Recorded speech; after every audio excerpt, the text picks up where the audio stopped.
Meu Senhor, meu Deus, creio firmemente que estás aqui, que me vês, que me ouves. Adoro-te com profunda reverência. Peço-te perdão dos meus pecados e graça para fazer com fruto este tempo de oração. Minha Mãe Imaculada, São José, meu Pai e Senhor, anjo da minha guarda, intercedei por mim. Hoje celebramos a solenidade da Epifania do Senhor. É uma solenidade muito importante. Aliás, a palavra Epifania significa manifestação do Senhor. E é o episódio mais conhecido pela adoração dos reis magos. Não é? Então é interessante porque nos revela esta solenidade que Jesus de facto vem para salvar todos os povos da terra. Aliás, vamos ouvir no Salmo da Missa de hoje: virão adorar-vos, Senhor, todos os povos da terra.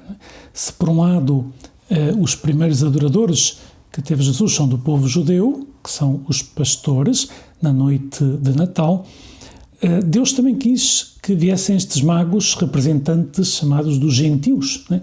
Daqueles que não eram judeus, para revelar que o seu Filho vinha ao mundo, Jesus vinha ao mundo para salvar a todos, né? A salvação universal. De facto, Jesus não vem para salvar só os católicos, ou não vem para salvar só os cristãos, vem para salvar a todos, e não há outro modo de salvar-se que não seja através dele, porque ele é Deus feito homem. E vemos como os magos chegam a Jerusalém. Vamos ouvir no Evangelho de hoje. O único evangelista que narra este episódio é precisamente São Mateus, por isso é que é o Evangelho que ouvimos sempre nesta solenidade, capítulo 2 de São Mateus. Diz assim: quando chegaram a Jerusalém, os magos dizem assim: onde está o rei dos judeus que acaba de nascer? Nós vimos a sua estrela no Oriente e viemos adorá-los. É interessante isto, não é? Pois que vieram adorá-lo. Os magos vêm para adorar o menino Jesus, né, que reconhecem como o Messias.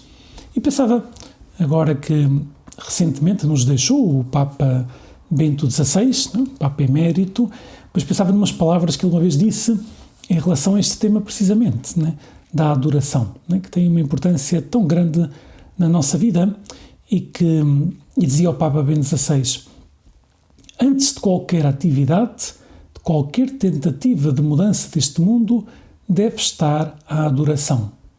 Só a adoração nos torna livres, porque nos dá critérios para a nossa ação. Não é? É interessante isto. Se nós acreditamos, não é, que Jesus está presente na Eucaristia, e essa é a nossa fé, não é? Pois a primeira atitude que temos é de adorar o Senhor.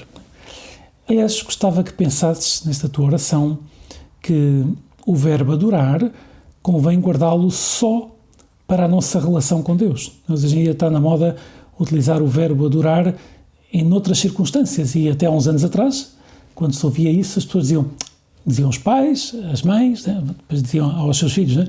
Adorar só a Deus. Por isso, não é correto dizeres que viste um filme e que adoraste o filme. Não, podes dizer que gostei muito, achei um filme ótimo, recomendo vivamente, mas adorar só a Deus, né? Ou que gostaste muito de um bife com batatas fritas, sei lá o quê, ou de um gelado, mas não uses o verbo adorar, porque reservar o verbo adorar só para Deus revela-nos que a relação que temos com Deus é diferente da relação que temos com qualquer outra pessoa, né?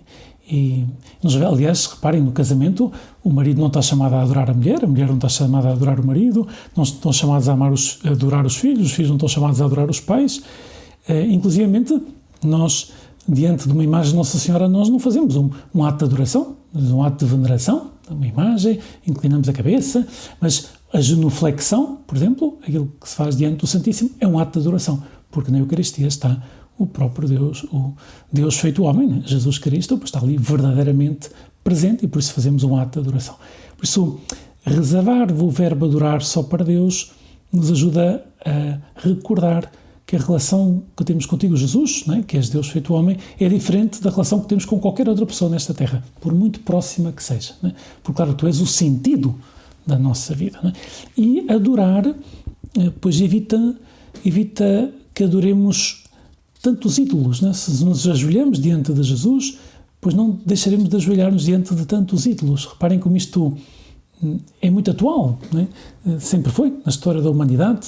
Estava a pensar agora numa passagem do Antigo Testamento, que é a passagem do livro do Êxodo, que conta quando Moisés subiu ao Monte Sinai e, pronto, para receber as tábuas da lei, mas demorou lá um bocadinho, tempo, que recebeu do próprio Deus, e o povo que estava à espera, por certa altura, fartou-se de esperar. E por isso resolveram pedir a Arão que fizesse um bezerro de ouro e começaram a adorar o bezerro de ouro. Pode ser uma coisa um bocado estranha, mas claro, o que é que os levou a atuar assim? Pois levou-os a atuar assim, não terem falta de paciência, falta de fé, de esperança, de que Moisés iria voltar, de que valia a pena pôr a confiança em Deus, ainda que naquele momento parecia que Deus os tinha abandonado.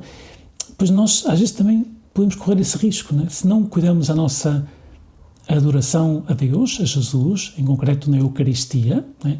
O modo como nos ajoelhamos diante da Eucaristia, como rezamos diante da Eucaristia, como recebemos a comunhão, etc. Portanto, tudo isso, e procuramos fazer muito bem a ação de graças. Se nós não cuidamos isso, acabamos por adorar os ídolos, acabamos por adorar tantas coisas, não é? O dinheiro, o poder, o prazer, pomos isso no lugar de Deus, e não está bem. A adoração não só nos revela que a nossa relação com Deus é diferente da relação que temos com qualquer outra pessoa, como ilumina, né, todas as outras relações, porque é o sentido da nossa vida. E depois um comentário, né, do Papa Francisco em relação a esta solenidade, dizia: também na nossa vida existem diversas estrelas, luzes que brilham e orientam. E comenta 3 tipos de estrelas diferentes, que compete-nos a cada um de nós escolher quais seguir. Por um lado diz que existem estrelas intermitentes, ou luzes intermitentes, as pequenas satisfações da vida. Embora sejam boas, não enchem o coração, não dão a paz que procuramos. Pois sei lá, há coisas muito boas nesta vida, sem dúvida nenhuma, e é bom, agora neste tempo de Natal, comer alguns doces, né? Evidentemente é uma coisa boa, estamos num tempo festivo, mas claro, o errado seria pensar que eu nasci para comer doces, né? Não nasci para comer doces, mas como doce e agradeço a Deus, etc., mas não nasci para isso, né? Então essas pequenas satisfações da vida, é bom descansar, mas eu não nasci para descansar, é bom fazer desporto, mas eu não nasci para fazer desporto. Então são luzes intermitentes, né? Que diz o Papa. Depois há outras luzes deslumbrantes, o dinheiro, o sucesso, o poder, o prazer, são ídolos que, se vivemos para eles, para esses ídolos, deixam-nos na escuridão. E já vimos, né, que o grande remédio que temos para evitar adorar os ídolos é precisamente adorar a Deus, né? Adorar a Deus e dedicar tempo à oração, como estamos a fazer agora, receber os sacramentos com frequência, em concreto o sacramento da penitência, da confissão e a comunhão, fazer a visita ao Santíssimo, o ato de adoração, por exemplo, ao assistirmos à missa, né? Tudo isso, pois isso nos evita, nos liberta de tantas outras adorações, porque se reparares à tua volta, as pessoas adoram algo ou alguém, né? Ou adoram a Deus ou acabam por adorar um ídolo, né? E chama-lhe de qualquer outra coisa.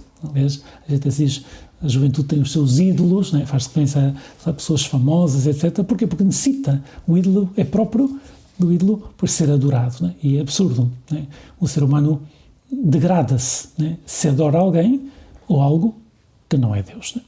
E depois diz o Papa, um terceiro tipo de luz, a luz estável, a luz suave, que não esmorece porque não é deste mundo, Jesus Cristo. Vem do céu e resplandece no coração de cada um de nós. É Jesus que estamos chamados a adorar, né? Deus feito homem. É Ele que suscita no nosso coração esse desejo de fazer da nossa vida algo grande, algo que vale a pena. Aliás, lembro também essas palavras dos Papa Bento XVI, né? Não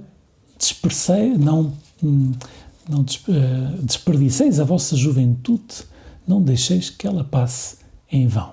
Né? E o modo de desperdiçar a juventude é exatamente adorar ídolos. Né? E o modo de não deixar que ela passe em vão é adorar a Deus, é cumprir a sua vontade, é procurar ser um bom cristão, é procurar formar-se bem, né? Pois estar perto de Jesus. Né? Isso é algo importante. Bem, pois vamos pedir aos Reis Magos, né, que nos ajudem também a ter essa atitude, primeiro essa fé que eles tiveram, essa perseverança de seguir a estrela durante imenso tempo, né, e apesar de terem deixado de haver, não desanimaram e foram perguntar a Jerusalém, onde é que estava o rei dos judeus, que acabava de nascer, e acabaram por encontrar o menino Jesus, e ajoelhando-se ofereceram ouro, incenso e mirra, exatamente Pela referência aos 3 presentes, tradicionalmente consideramos que são 3 reis magos, né? Ouro, porque Jesus é rei, incenso, porque Jesus é Deus, e mirra, porque é homem. E além disso, esta mirra faz referência também que vai sofrer, né? que vai sofrer para nos salvar. Depois vamos pedir aos reis magos que nos ajudem também neste dia de hoje a oferecer presentes a Jesus, ou sabemos oferecer, né? esse esforço que pomos em ser bons cristãos, em rezar todos os dias, né? E adorá-lo, de facto, só Ele.